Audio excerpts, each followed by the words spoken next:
On a stormy April morning in 2016, in the quiet town of Midlothian, Texas, a fitness instructor walked into a church to prepare for her early morning boot camp class. Within minutes, she was brutally murdered. The surveillance cameras inside the church captured a killer, dressed head to toe in police-style tactical gear, calmly wandering the halls with a hammer in hand. 9 years later, the question still echoes: who killed Missy Bevers? And why? This is one of the most chilling and unsolved true crime cases in modern Texas history. And tonight, we dive deep into every haunting detail. Missy Bevers was 45 years old, a wife, a mother of 3 daughters, and a fitness enthusiast whose life revolved around family, faith, and a passion for teaching health and exercise. Friends described her as energetic, uplifting, and the kind of person who could make anyone feel welcome. Missy had been leading fitness boot camp for years, inspiring her community through exercise and encouragement. On the morning of April 18, 2016, Missy arrived at the Creekside Church of Christ just before 5 a.m. Her students were scheduled to arrive shortly after. She unlocked the doors, set up her equipment, and began preparing for class. She never made it out alive.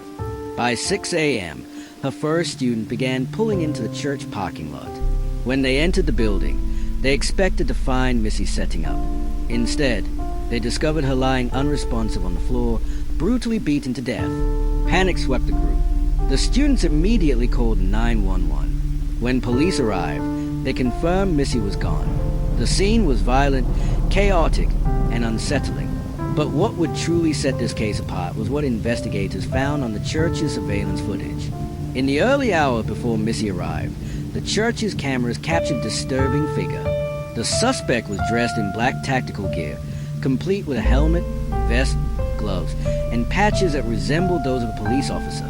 The footage showed the person calmly wandering the church's hallways, carrying what appeared to be a hammer or similar blunt object. They didn't seem rushed. They didn't appear nervous. Instead, they methodically opened doors, broke glass, and looked around as though searching for something. When Missy entered the building, the two paths crossed. The cameras didn't capture the actual attack, but investigators concluded the figure on the footage was her killer. But here's where the case took a haunting tone. No one knew who was behind that mask. Midlothian, Texas, was not the kind of place where people expected a brutal murder inside a church. The community was shaken. How could this happen in such a sacred, quiet setting? And who would want to kill Missy Bevers, a woman with no known enemies, devoted to her family and students? As investigators dug deeper, they began to consider multiple theories. Was this a random burglary gone wrong? Or was Missy targeted? Theory 1, a random burglary. Some investigators initially speculated the suspect broke into the church intending to steal, but the evidence didn't fit perfectly. Nothing of significant value appeared stolen, and the suspect's calm demeanor didn't suggest desperation. Theory 2, a targeted killing. Others believe Missy herself was a target. The killer arrived before she did. He was inside the church, waiting. But if Missy was targeted, the bigger question was why?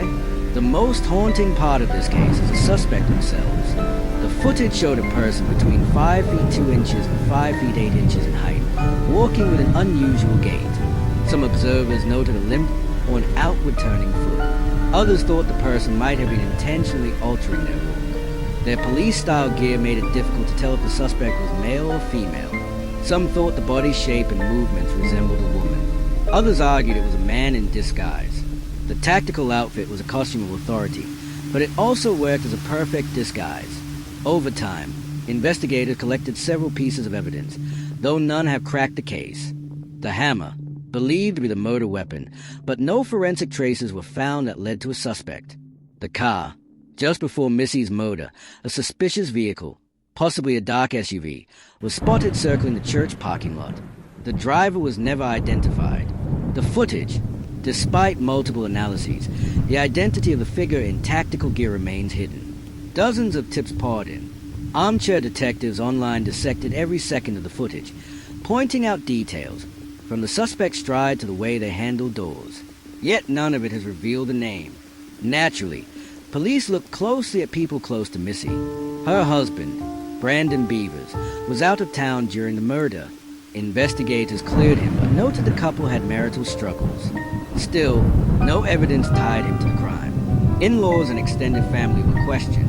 Rumors swirled in the community, but again, nothing definitive emerged. Some speculated Missy may have received unwanted attention through her fitness classes or social media presence. Police confirmed she had been communicating with certain individuals online, but no suspect was ever named publicly. The investigation hit dead ends. As the case grew colder, it became a kind of modern-day mystery obsession. True crime forums, Facebook groups, and YouTube channels debated every clue. Some were convinced the suspect was a woman. Others swore it was a man disguising their identity. Some pointed to personal motives, others to random violence. But for Missy's family, the speculation only deepened the pain. They wanted justice, not theories. Years later, Texas law enforcement brought in specialized cold case units to re-examine the evidence. Advances in forensic technology, especially DNA analysis, offered new hope. But as of today, no DNA evidence has been linked to the suspect. The hammer, the church, and the crime scene haven't yielded the breakthrough investigators desperately need. Today, the murder of Missy Bevers remains unsolved. Her daughters have grown up without their mother. Her husband and family continue to live under the shadow of unanswered questions. The footage of that masked figure still circulates online, a haunting reminder of a faceless killer who walked calmly through a church moments before committing a crime that shocked an entire community. Missy Bevers walked into that church on April 18, 2016, full of life and dedication to her students. Instead, she became the victim of one of the most chilling unsolved murders in Texas history. The question lingers, was this a burglary gone wrong, or was Missy targeted by someone she knew?